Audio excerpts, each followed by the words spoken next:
Cuando Hurrem Sultán era una concubina, expulsó del palacio una mujer más poderosa del harén. Hizo caer en desgracia al amigo más cercano del sultán. Arrasó con una tradición centenaria. Al hacer todo esto, no gritó ni luchó. Simplemente esperó, observó y esperó el momento oportuno. Ella era Anastasia, procedente de Rohatyn, pero el mundo la conocería como Hurrem Sultana. Detrás de cada uno de sus movimientos se escondía una profunda devoción, oculta entre las líneas de las cartas guardadas en los archivos. La historia comenzó en el oeste de Ucrania, en la pequeña localidad de Rohatyn, a orillas del río Nila Lipa. En este pueblo, donde las campanas despertaban por las mañanas y el olor a humo de las chimeneas de las casas de madera se mezclaba con el aire, la vida transcurría en paz. En la casa de un cura católico crecía una niña de cabello rojo y ojos color avellana. Los ucranianos la llamarían Roxelana. Los europeos la conocerían como la Rosa. Pero los otomanos le darían un nombre más allá de todos estos. Hurrem, la que sonríe, la que irradia alegría. En la primavera de 1520, el tranquilo cielo de Rohatyn se oscureció con una nube de polvo que se alzaba en el horizonte. Cuando los jinetes de Crimea entraron en el pueblo, las campanas no tuvieron tiempo de dar la alarma. Esa mañana, Anastasia esperaba apoyada contra el muro del jardín de la iglesia junto a su amiga de la infancia, Daría. Mientras su amiga temblaba de miedo a su lado, Anastasia no alteró su postura erguida. A pesar de la tormenta que se desataba en su interior, no apartó la mirada de los que se acercaban. Ese día, se vio obligada a dejar atrás todo lo que tenía de su infancia. Los cautivos fueron llevados a la ciudad de Feodosia, a orillas del Mar Negro. Feodosia era uno de los mayores centros comerciales de la época. Desde allí se distribuía a los que llegaban de Europa del Este por todos los rincones del imperio. Anastasia pasó sus días allí, sumida en un profundo silencio. En lugar de llorar, observaba lo que la rodeaba. Observaba con atención qué palabras abrían qué puertas y cómo se dirigían las personas unas a otras. Una niña de 15 años seguía aprendiendo incluso en medio de una gran aflicción. Cuando llegó a la capital, el mundo había cambiado por completo. Al cruzar la puerta del harén del palacio de Topkapi, echó una última mirada a su pasado y no volvió a mirar atrás. Adoptó el turco otomano a una velocidad sorprendente. Abrazó el Islam y dejó asombradas a las mujeres experimentadas del palacio con su determinación. Poco después, le dieron el nombre de Hurrem, que en persa significa la alegre y feliz. Mientras las demás concubinas se ahogaban en la tristeza, ella comenzó a cambiar el pesado ambiente del palacio sin que se notara, gracias a la energía que irradiaba a su alrededor. El harén del palacio de Topkapi era un lugar muy diferente de lo que se podía imaginar desde fuera. No era un hogar tranquilo, sino un mundo bullicioso, jerárquico y regido por normas. Cientos de mujeres vivían dentro de ese jardín rodeado de altos muros. El lugar que cada una ocupaba en el palacio, la educación que recibía, la ropa que vestía e incluso su posición en la mesa estaban minuciosamente determinados. Las recién llegadas eran sometidas a un entrenamiento como concubinas novatas. Recibían clases de turco otomano, el Corán, música, bordado y etiqueta palaciega. Esta educación tenía como objetivo hacer de una mujer una persona culta y noble. Sin embargo, Hurrem no encajaba del todo en este molde. Saadet Kalfa, una de las concubinas de mayor rango del harén, siempre evaluaba a las recién llegadas con la misma mirada.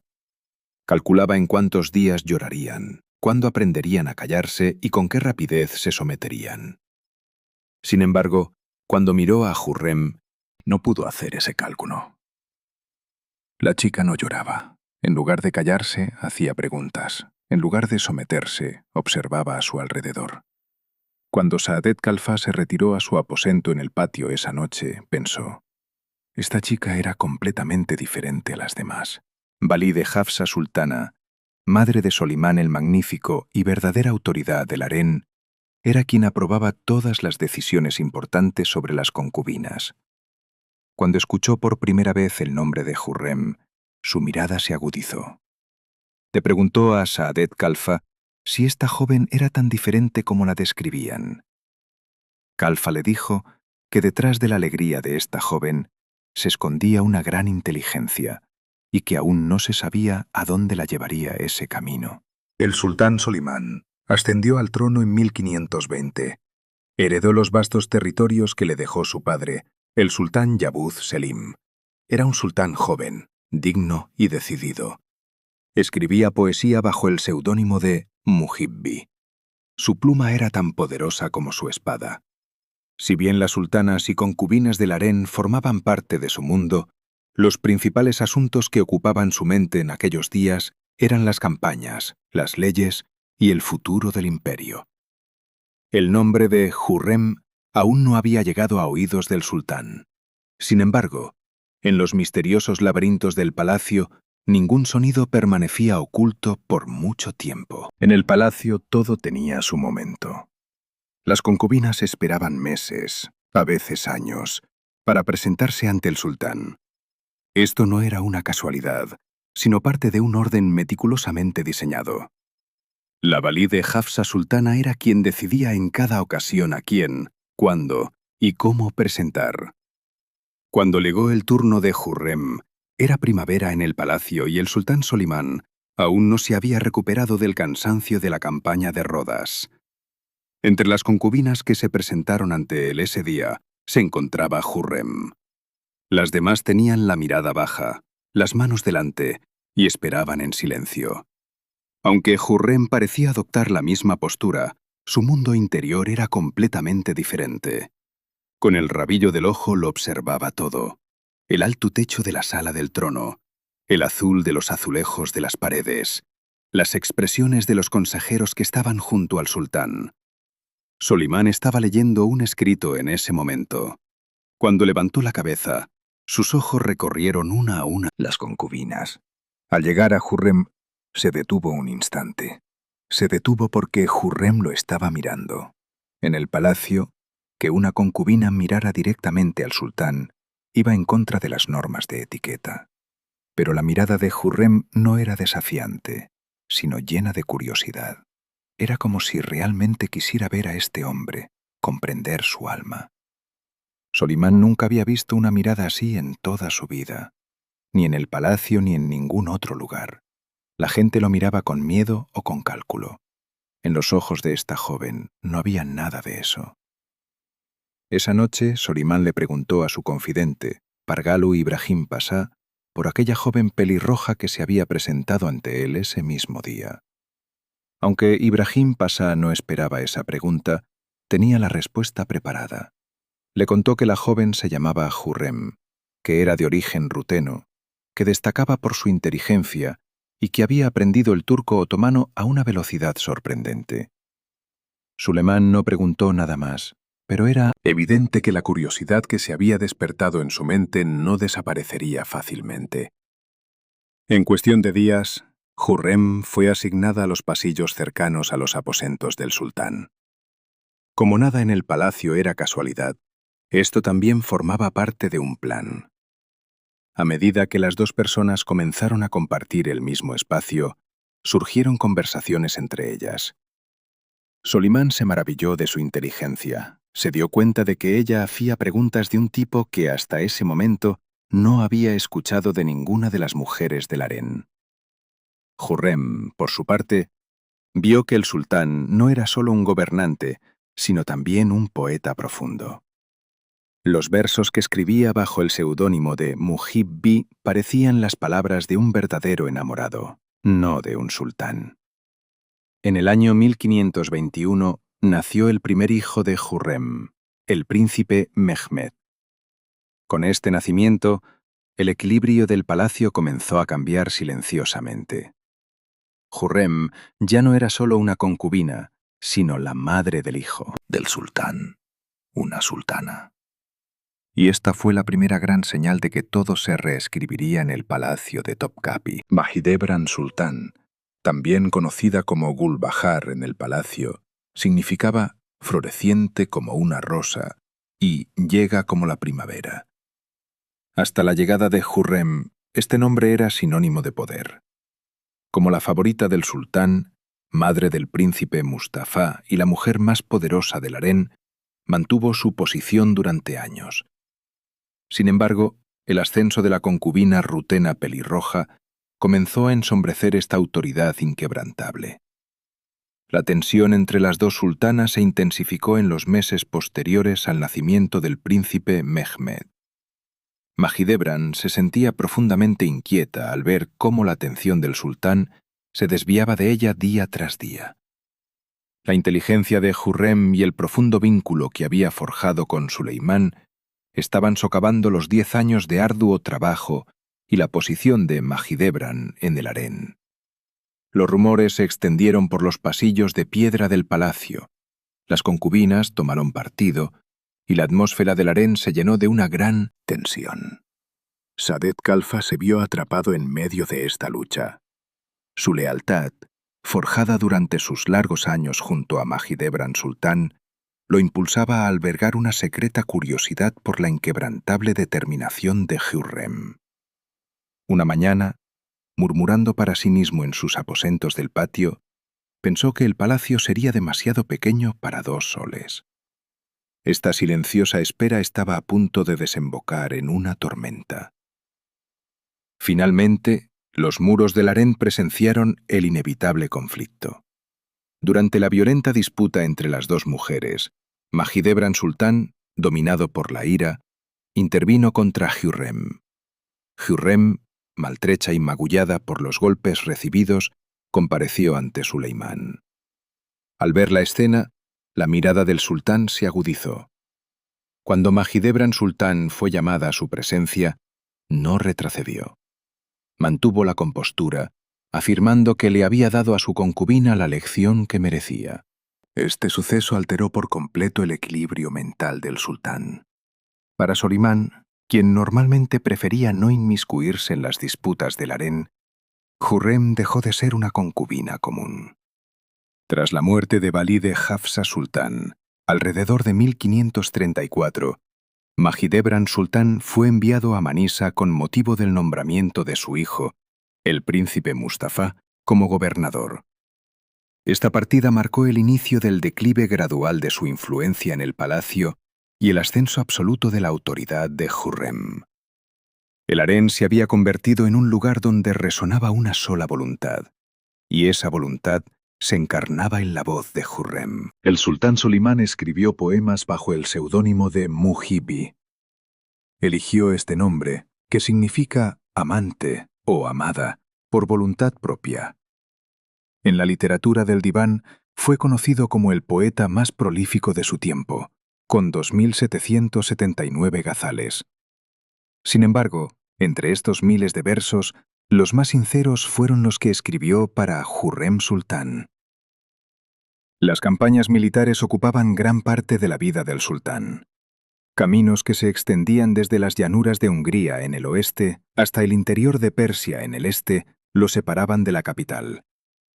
Cada separación significaba el establecimiento de un puente inquebrantable de cartas entre él y Hurrem. Desde su tienda en el campamento militar, Solimán le enviaba poemas llenos de anhelo. Estos versos reflejaban el deseo de reencuentro y la soledad que incluso un gobernante carga sobre sus hombros. Hurrem, a su vez, respondía a cada carta con igual profundidad. En una de las cartas escritas durante la batalla de Mojax en 1526, Hurrem se dirigió a su sultán como «Mi vida, mi querido, mi sultán». Expresó que su único deseo, el único anhelo de Dios y el más profundo de su corazón, era reunirse con él. Al terminar, mencionó que le enviaba un vestido manchado con sus lágrimas, pidiéndole que lo usara como muestra de su afecto. Al final de la carta, la firmó con una humilde firma que simbolizaba su lealtad. Al leer estas líneas, Solimán guardó silencio en su tienda durante un largo rato. Los estadistas que lo acompañaban no pudieron discernir lo que pasaba por la mente del sultán. Lo que sentía en ese momento no era la autoridad de un gobernante, sino un vínculo de amor. Aunque había experimentado muchas cosas hermosas en su vida, la voz en esta carta era diferente a las demás. No era la voz de una concubina temblando de miedo, sino la voz de un sultán que hablaba con amor. En sus poemas de respuesta, Solimán se refería a Jurrem como su primavera, su alegría y su sol. Sus versos contenían el lenguaje de un poderoso sultán, sino la entrega de un amante. En la tradición otomana, era inaudito que un sultán se casara con su concubina. Esta costumbre, que había perdurado durante siglos, se consideraba uno de los pilares del palacio. Los sultanes engendraban hijos con sus concubinas, otorgándoles el título de Haseki, concubina favorita, pero no celebraban una ceremonia matrimonial. Esta práctica no era solo una tradición, sino también una cuestión de equilibrio de poder que aseguraba la supervivencia de la dinastía. El matrimonio convertía legalmente a una mujer en esposa. Una esposa, a su vez, alcanzaba un rango inamovible en la jerarquía palaciega. La dinastía otomana había mantenido meticulosamente este equilibrio durante generaciones, hasta que Jurrem desafió los límites de este orden establecido. Tras la muerte de Valide Hafsa Sultán en 1534, el equilibrio en el harén cambió por completo. La ausencia de la máxima autoridad en el palacio creó el terreno fértil para que el sultán Solimán implementara la decisión que llevaba tiempo considerando. Primero liberó a Jurrem de la esclavitud. Incluso esta decisión bastó para estremecer a los funcionarios del palacio, pues una mujer liberada era ahora una persona legalmente libre. Sin embargo, Solimán no se conformó con esta restauración del honor. Mientras comenzaban los preparativos para la ceremonia nupcial, los rumores se extendieron por las 7 colinas de Estambul. Los funcionarios del palacio se miraban entre sí con asombro. Los embajadores extranjeros registraban el evento en sus informes y los mercaderes venecianos enviaban cartas de admiración a su tierra natal. La noticia de que el emperador mundial se casaba con una concubina se convirtió en el tema más importante de la correspondencia diplomática. Algunos vieron esta decisión como una conquista de corazones, mientras que otros la interpretaron como una ruptura con una tradición estatal centenaria. La ceremonia se llevó a cabo con un esplendor digno del imperio. Se celebraron festividades en las calles de Estambul, se organizaron carreras de caballos y se ofrecieron banquetes al público desde las cocinas del palacio. La ciudad se vio envuelta en un ambiente festivo durante 3 días y 3 noches. Pargalú Ibrahim Pasha, de pie junto al sultán durante la ceremonia, ocultaba sus pensamientos tras su rostro. Mientras tanto, Saadet Kalfa observaba en silencio los acontecimientos desde un rincón.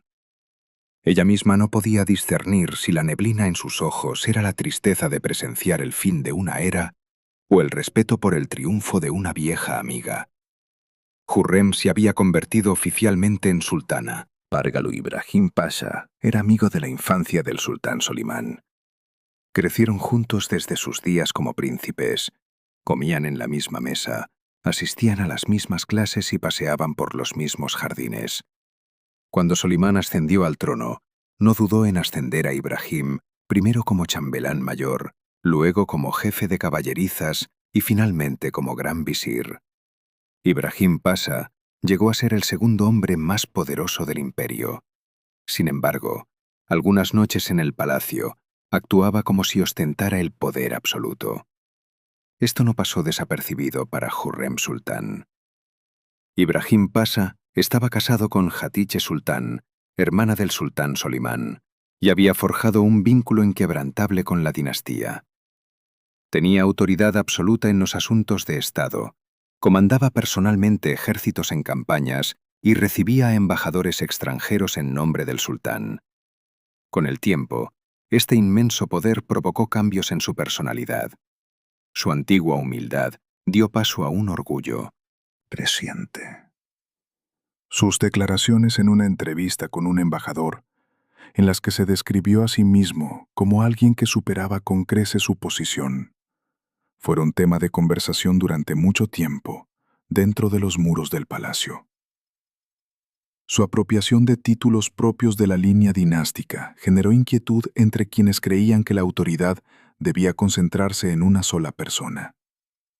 Hurrem Sultán consideraba la influencia de Ibrahim Pasha sobre el sultán un riesgo. Solimán lo consultaba en cada decisión crucial, compartía secretos de Estado y buscaba su opinión en cada paso. Que un gran visir se volviera tan indispensable significaba eclipsar la voluntad del sultán. Hurrem Sultán veía esta situación como un peligro político y una sombra sobre la gloria soberana de Solimán. El principio de la indivisibilidad de la autoridad exigía que un sultán no dependiera tanto de ningún mortal. Con el paso de los años, Hurrem Sultán le inculcó pacientemente a Solimán los errores administrativos y el comportamiento desmedido de Ibrahim Pasha. Actuó sin precipitarse, evitando acusaciones directas y manteniendo la compostura. Solo formulaba preguntas pertinentes. El sultán dejó a su criterio considerar las declaraciones de Ibrahim Pasha en el Consejo o por qué los embajadores extranjeros llamaban directamente a la puerta del gran visir. Estas pequeñas indagaciones se acumularon con el tiempo, convirtiéndose en una gran sospecha. En marzo de 1536, el palacio bullía de actividad con el regreso del ejército de la campaña oriental. Esa noche, Ibrahim Pasha se retiró a sus aposentos para descansar, pero el sol no salió para él esa mañana. Por orden del sultán, su vida terminó en la hora más silenciosa de la noche. Al amanecer, los funcionarios del palacio estaban sumidos en un profundo silencio. Nadie preguntó. Nadie susurró. Esa mañana, Saadet Khalfa pasó por la habitación de Hurrem Sultán y miró dentro a través de la rendija de la puerta. Hurrem Sultán estaba de pie junto a la ventana, absorta en sus pensamientos. No había rastro de emoción en su rostro, solo la serenidad de quien sabía que lo que iba a suceder ya había ocurrido. El Palacio Viejo se alzaba en el corazón de Estambul, en la plaza Beyazid. Allí residía el harén desde hacía generaciones. Constituía un mundo aparte, separado del Palacio Topkapi, la residencia principal del sultán.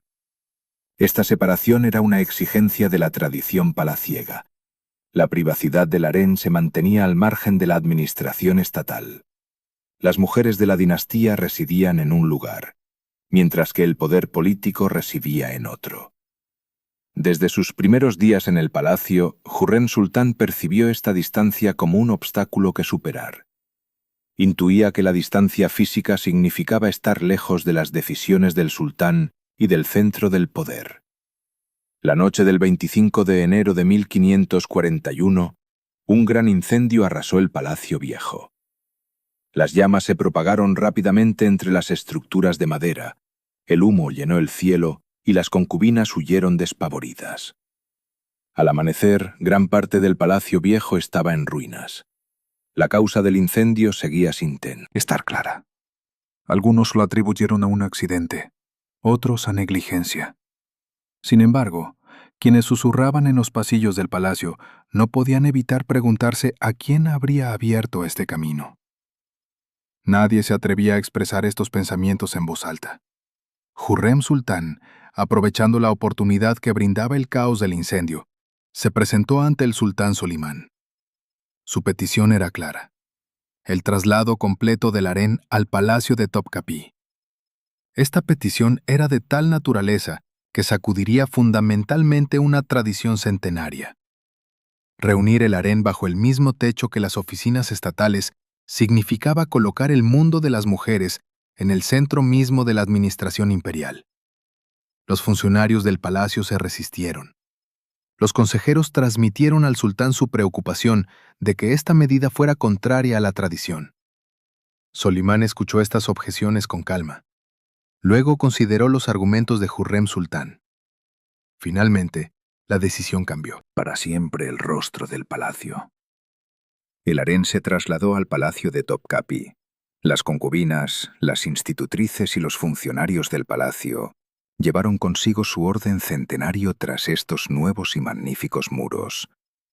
Topkapi ya no era solo la sede de la autoridad absoluta del sultán, sino también el hogar de Hürrem Sultán, una figura femenina tan cerca del centro del poder. No tenía precedentes en la historia otomana. La única hija de Hürrem Sultán, Mihrima Sultán, nació en 1522. Su nombre significaba Sol y Luna, en persa. Este nombre, otorgado personalmente por el sultán Solimán, era testimonio del gran aprecio que sentía por su hija. A medida que crecía, Mihrima Sultán heredó la aguda inteligencia de su madre y la inquebrantable determinación de su padre.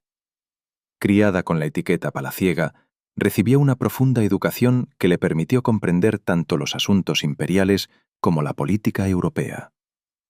Hürrem Sultán le enseñó a su hija no solo la etiqueta palaciega, sino también a comprender las profundidades del alma humana. Llegado el momento, Hürrem Sultán no dejó el matrimonio de su hija al azar.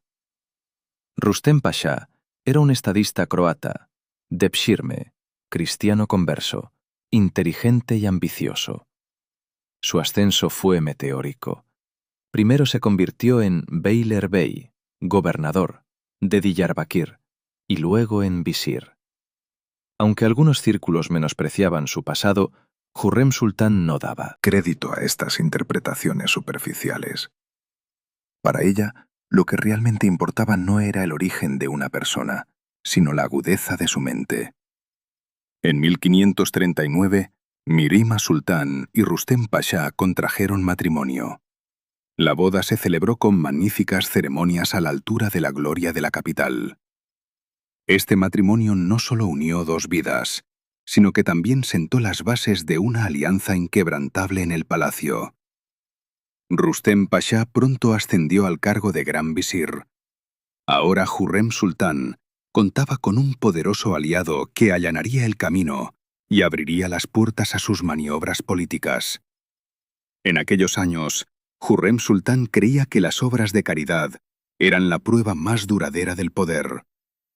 Encargó a Mimar Sinan la construcción del complejo Haseki, que llevaría su nombre. Esta magnífica estructura, erigida en el distrito de Haseki de Estambul, constaba de una mezquita, una madrasa, una escuela y un comedor social. El príncipe Mustafa era considerado uno de los príncipes más brillantes del imperio. Combinaba el porte heredado de su madre, Mahidevran Sultán, la aguda inteligencia heredada de su padre y la experiencia adquirida a lo largo de los años como gobernador. Gozaba del afecto del pueblo y de la confianza inquebrantable de los genízaros. Una parte importante de los funcionarios estatales lo consideraba el heredero más digno al trono. Cada vez que se mencionaba el nombre de Mustafa, una oleada de respeto y esperanza recorría los pasillos del palacio. Hürrem Sultán observaba esta situación de cerca y sentía profundamente su impacto en el futuro de sus hijos. La posibilidad de que los príncipes Selim, Bayezid y Fijangir quedaran eclipsados por su hermano mayor, Mustafa, se había convertido en motivo de preocupación.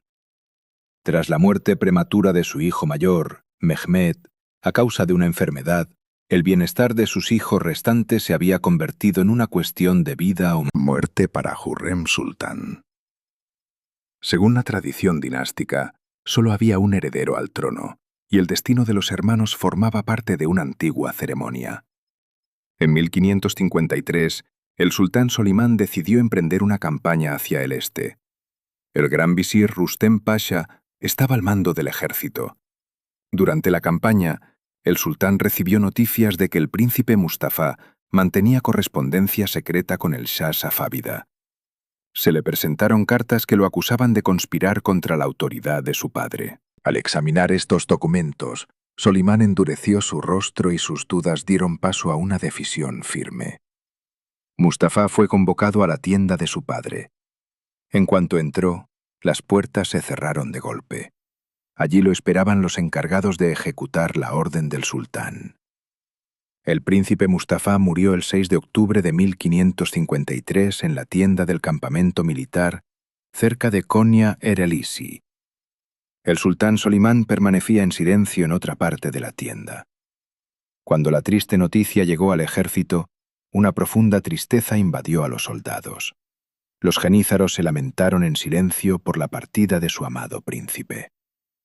Cuando Mahidevran Sultán recibió la noticia en Bursa, su mundo se ensombreció y permaneció sola con su dolor durante días. El príncipe Cihangir, sin embargo, no pudo soportar la ausencia de su hermano mayor. Su alma sensible y su débil constitución no pudieron resistir este duro golpe, y exhaló su último aliento pocas semanas después. Hurrem Sultán sumió en un profundo silencio en el palacio, abrumada por estas pérdidas.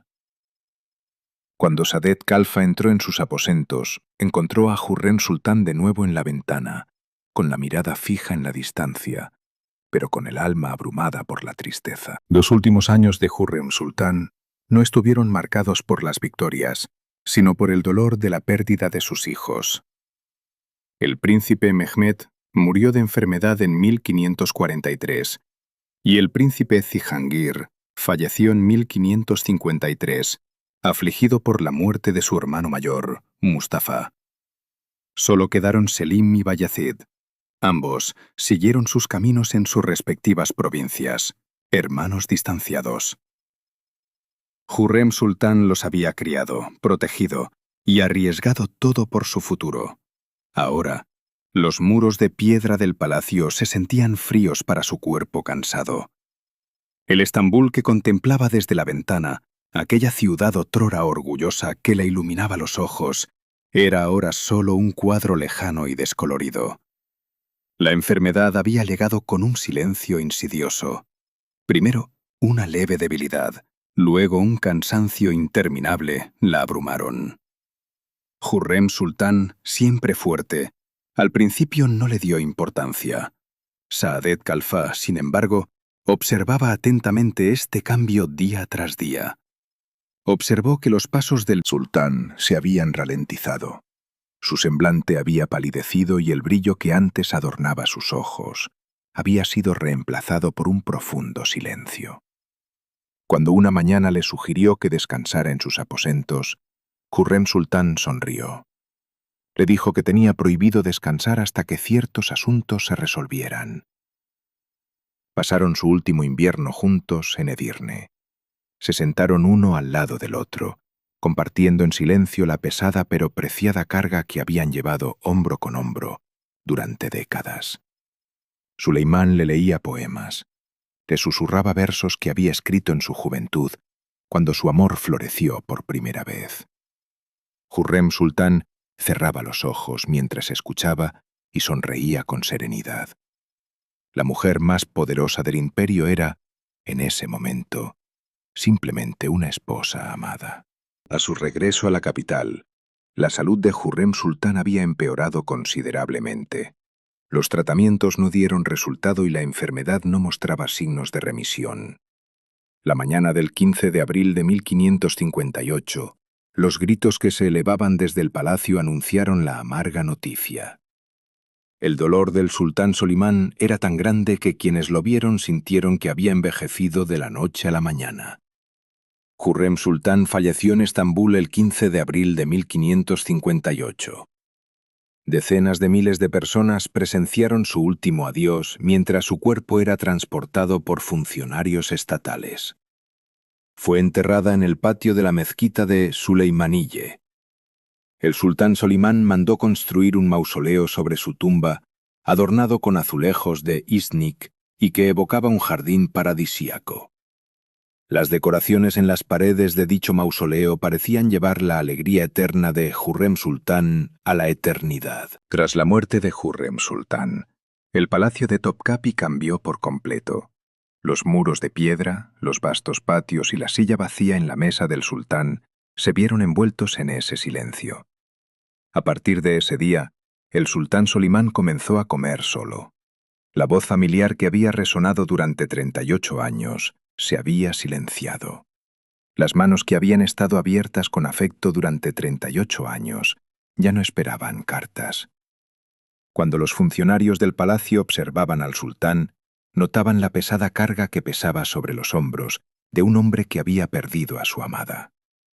Las delegaciones diplomáticas en la capital dejaron constancia del dolor del sultán en sus informes. Observaron que el sultán llevaba tiempo débil, que su apetito había disminuido y que en su rostro se apreciaban rastros de profunda tristeza. Incluso se describió que, en ocasiones, su distracción causaba preocupación entre quienes lo rodeaban. Solimán vivió 8 años más tras la muerte de Hurrem Sultán. Sin embargo, cada día de esos 8 años tuvo el peso de toda una vida. Durante estos años de silencio, en 1566, el sultán Solimán emprendió el asedio de Sigetbar. Tenía 72 años. Era demasiado débil para montar a caballo y solo podía ser transportado en palanquín. Sin embargo, decidió ir. Prefirió mezclarse con el polvo de la campaña antes que esperar en el silencio del palacio. Frente a la fortaleza de Sigetbar, la noche del 6 de septiembre de 1566, exhaló su último aliento en su tienda de campaña.